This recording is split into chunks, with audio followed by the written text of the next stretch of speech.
अपने पसंदीदा शो के फुल एपिसोड देखने के लिए अभी डाउनलोड करें दंगल प्ले ऐप।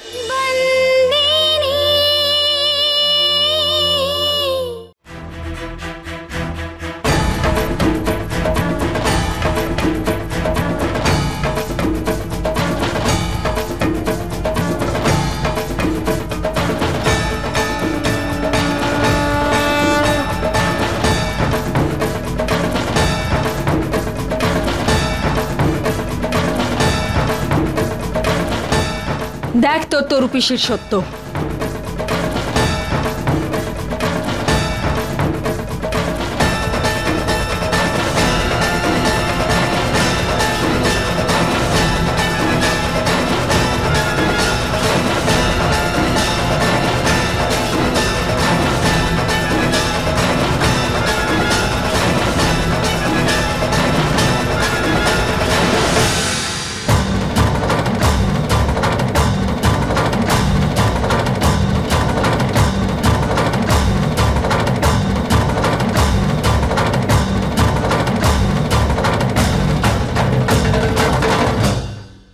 দেখ ভালো করে দেখ আমার আর কাঞ্চি বাগেলার বিয়ের ছবি।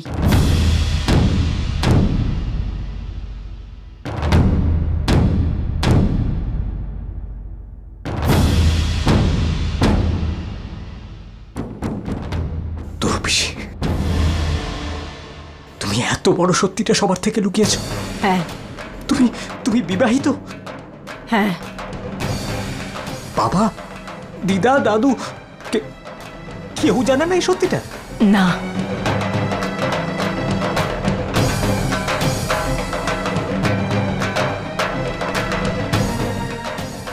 হ্যাঁ, কিন্তু এমন একজন ছিল যে সব সত্যি কথা জানতো। সুভদ্রা বৌদি। বৌদি সব কিছু জানতো, সব কিছু। ভাই ব্যবসার কাজের জন্য সেই সময় বাইরে ছিল। তখন আমার বয়স অল্প,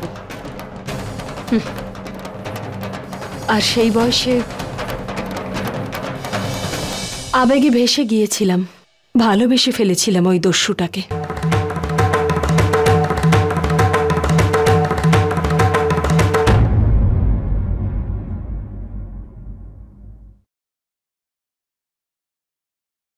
মৌলিক, অনেক সময় জানিস তো আমাদের মন আমাদের অনেক কিছু করতে বাধ্য করে, আর তার ফলে মানুষ দুর্বল হয়ে যায়।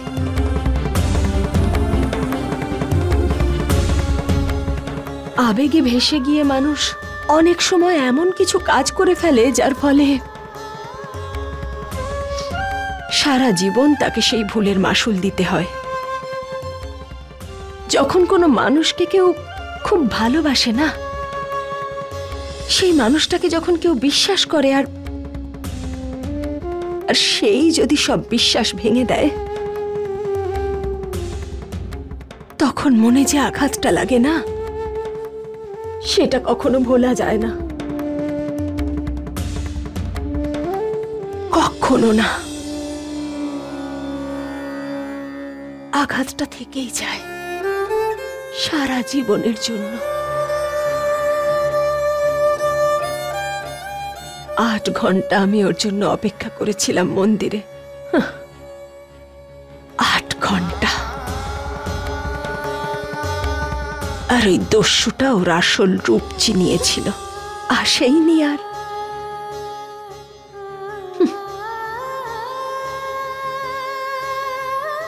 আর আমি সারা জীবনের জন্য ঠকে গিয়েছিলাম।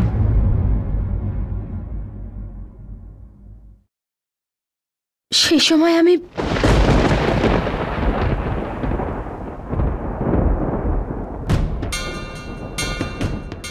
না তরুণা, অনেক কিছু বলে দিয়েছিস তুই মৌলিককে, আর কিচ্ছু বলিস না। এরপর সবকিছু সামলাতে গিয়ে আবার যেন গন্ডগোল না হয়ে যায়। মৌলিক যেন কখনো জানতে না পারে যে ও তোর আর কাঞ্চি বাগেলার ছেলে, সুভদ্রার আর ভাইয়ের নয়। তুমি ওকে কোনোদিন জিজ্ঞেস করোনি যে ও কেন আসেনি?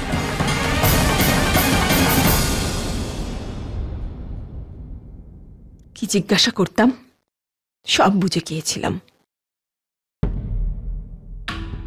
ভাই আমাদের কথা যদি জানতে পেরে যেত তাহলে আমরা কখনোই এক হতে পারতাম না।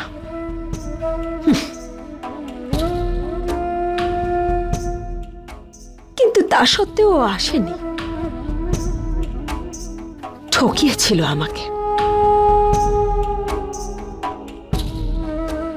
আমাকে ঠকানোর শাস্তিও পেয়েছে আর আমিও পেয়েছি। জেলের ভেতরে থেকে ও শাস্তি পেয়েছে আর আমি এখানে বাইরে থেকেই। কিন্তু তফাৎ শুধু এটুকুই ছিল মৌলিক,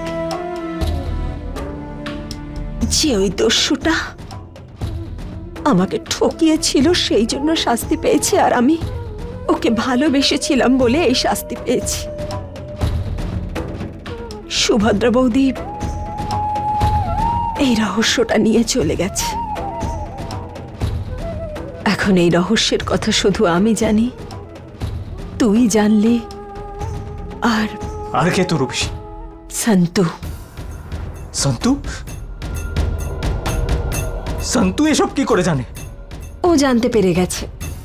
সেসব ছাড় তুই। দেখ মৌলিক, তুই চেয়েছিলি যে আমি তোকে সবকিছু খুলে বলি, আমি তোকে সব বললাম।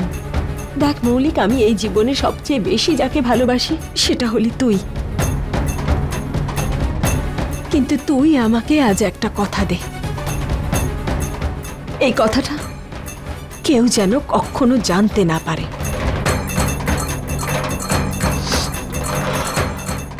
বুঝতে পেরেছি,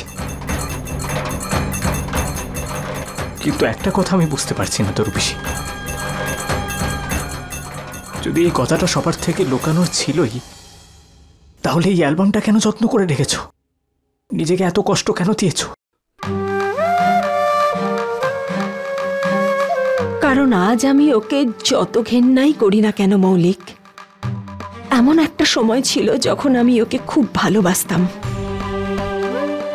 আমি সত্যিই ওকে খুব ভালোবাসতাম। জীবনে প্রথমবার আমি ভালোবাসা কি সেটা বুঝতে পেরেছিলাম। আজও আমার ভাবনায় কোনো খাদ নেই, শুধু ঘৃণার।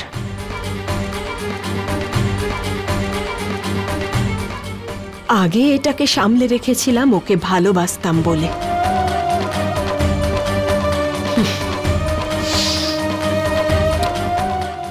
আর এখন যাতে ঘৃণা কমে না যায় তাই সামলে রেখেছি।